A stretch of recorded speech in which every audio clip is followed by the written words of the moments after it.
I was told really early on in my life, and so now I can't believe anything else. Right. I think Bowler is great against Hog Rider. It is. But in the Coronation Day, I feel like the tapes say the opposite. Marcel P doing what I don't want to see, which is playing the bowler early. Like, I'm not, like, it could have been anything else, you know what I mean? Like, is there really nothing in the deck to cast? But here's the thing, the Skeleton Army's going to come down the right side, as is the Hog Rider. There's no bowler for either of these cards. The log's out. Oh, yeah. Ooh, Musketeer tags onto the Hog Rider rather than the Mega Minion. Actually, that works out okay. How are you going to stop the Inferno Tower? Kind of got bailed out there, for sure. But don't do it again. But don't do it again. Here's the thing, the nice thing is that Marcel P has a log in his deck, so he has, basically double bowling type effects against the Hog Rider and Skeleton Army. The Princess is also in the deck, and there's the log there. Now that's what I like to see. Giant behind. Because wait for the bowler. Because that forces your opponent to attack into you, right? Like, you're about to hit 10. Marcel P actually had a pretty significant elixir advantage there, was able to play the Giant, and now it forces Gilgamesh to do something, right? He's got to attack into it, kind of defend the Giant. And if he plays a Hog Rider, it's right into what you want to do. Ooh, play the log. There it is. Great, and the Mega Minion cleans that up, and now you have a pretty half-health Giant. No Lightning right now, so I think the Inferno Tower is going to win.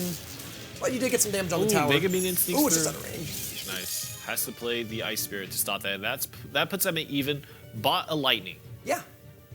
And both towers are a little fragile. I think, Marcel P is probably happy with how that turned out right now. Both are going to tick towards 10. The question is, as you're both hit towards 10, when can you really cast a Hog Rider? There's not a ton of great opportunities for it, especially when your opponent has both Tombstone and Bowler. And even a Musketeer you can play so far away that it's not really in lightning range. There it is. Oh, okay. One swing, two swings. Oof. Here's the thing, you could probably go giant, or that could be a log or a giant arrows. Ooh, actually, I think a Musketeer's gonna kill that Mega Minion. Yeah. Outside of range. Ooh, the Ice Spirit needs to be tagged on to help it. This is the perfect opportunity to play the Bowler. I think he could have played it further back to make sure that the line of play was a little more organized. Because now the Bowler is gonna walk in front of the Giant. And that Bowler just kind of helped Marcel P have a bigger push.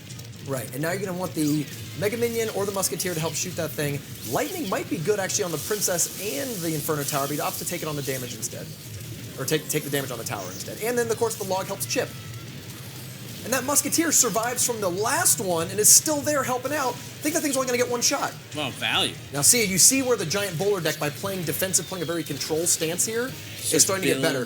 Yeah. These are both kind of beatdown decks, but the Bowler deck can play the control role. It has the ability to switch into control. It actually, when we're talking about going over, mid-range decks like this, even though it's a beatdown deck, is going over the Hog Rider deck. The Hog Rider deck doesn't really have a way to be fast and punish this deck because the Marcel P's never really investing that much elixir that there's not an answer. Ooh, wow, he actually plays a Tombstone into the log. Reverse order, too, so that way the skeletons don't get logged away. Great adaptation by Marcel P there. All right. And now he doesn't have an Inferno Tower, and even though he can cycle back to it, the opponent is under pressure to cycle back to it. Giant Lightning gets here. tagged up by the Inferno Tower. The Ice Spirit is going to jump up and slow the Giant down. Just out of range. And I think the Lightning is just a little bit too late, and you know what? Oh, no! Oh, no! That prediction! And the log's going to come down, but it's going to miss the Tombstone! Double tower shooting at the Hog Rider means it's only going to get one swing. And that Musketeer's going to be able to shoot. This is a very tactical matchup between these two excellent players. We've seen Gilgamesh here in the top 8 before. We've seen Marcel P multiple times. Both of them really know what they're doing in this matchup, and they are really outmaneuvering each other here. Oh, he gets it. He gets one swing, but now he has to deal with the full health Bowler and probably can play a Giant in front of it. He needs to respect Skeleton Army, though. Yes. And He's got a Lightning and then log probably almost immediately. I think an Ice Spirit is what just got rolled away there. Oh, he tried predicting it again, but it's not good. Marcel P is relying on kind of a little bit of a gamble, I think. Wow. And I think he feels the pressure. He feels like he needs to rely on a gamble to win it, and I don't know if that's necessarily the case.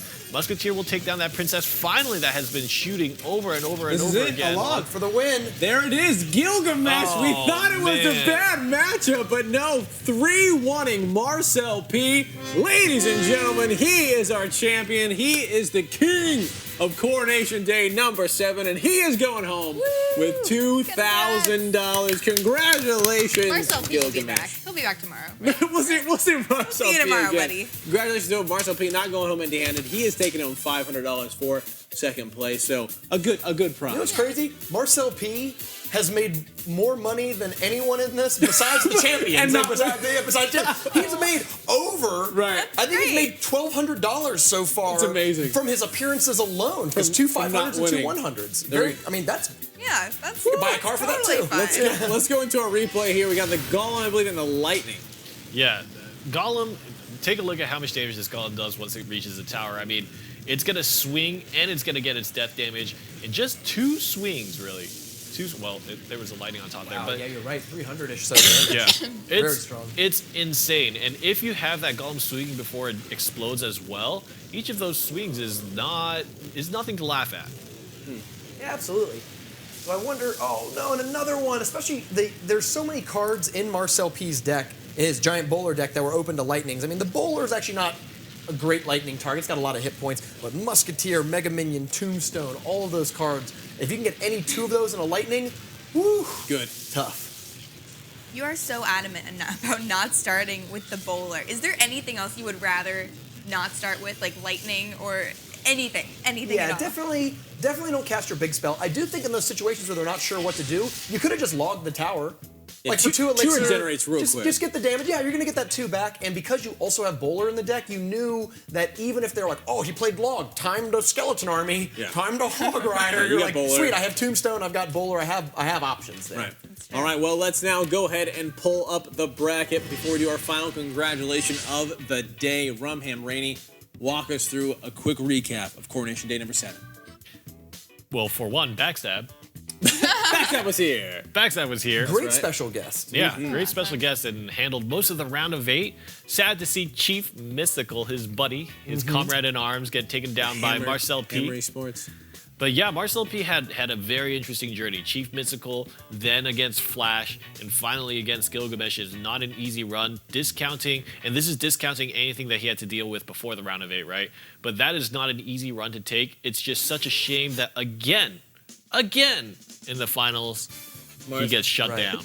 And I think another story is the big clans, the big guilds in this game are really coming together and Yeah. showing their consistent dominance. Every one of the top 8 matchups had at least one player from a notable named clan. We saw Elite Gaming, we saw Takeover, we saw Reddit Alpha, we saw Hammers Esports. These are the same names, the same clans we see over and over again every Coronation Day, Yeah. and they're just showing that when you are with other good players, when you can deck build, when you can practice with the best, you become so consistent that you can cut through tens of thousands of people to continually make the top 8 and earn your ticket to the Over arena and over. battles and Yeah. a couple $100, maybe a couple thousand. Yeah, he's racking Maybe up, a car. racking up the chain. Maybe a for- car. Yeah, that was. That's awesome. He's got dreams. You gotta have a vision. You gotta have a vision to move And forward. Reddit Alpha might be pulling away from the pack now. The Reddit clan system has 3 of the 7 Coronation Days under their belt, and that is the second Coronation Day where both finalists Or are members from of the same Reddit clan. Alpha, their lead clan. Yeah. So not only is Gilgamesh taking home $2,000 and a chance to move on to the crown duels, but he's going to be remembered throughout Clash history. That's right. So if you want to be like Gilgamesh, go to ClashRoyaleOpen.com where you can sign up and be the next Gilgamesh tomorrow. You can do it tomorrow or a little later tomorrow. That's right. But it's going to be even greater. Yes. Late night party time. Later and greater tomorrow. That's our broadcast starting at 8 o'clock p.m.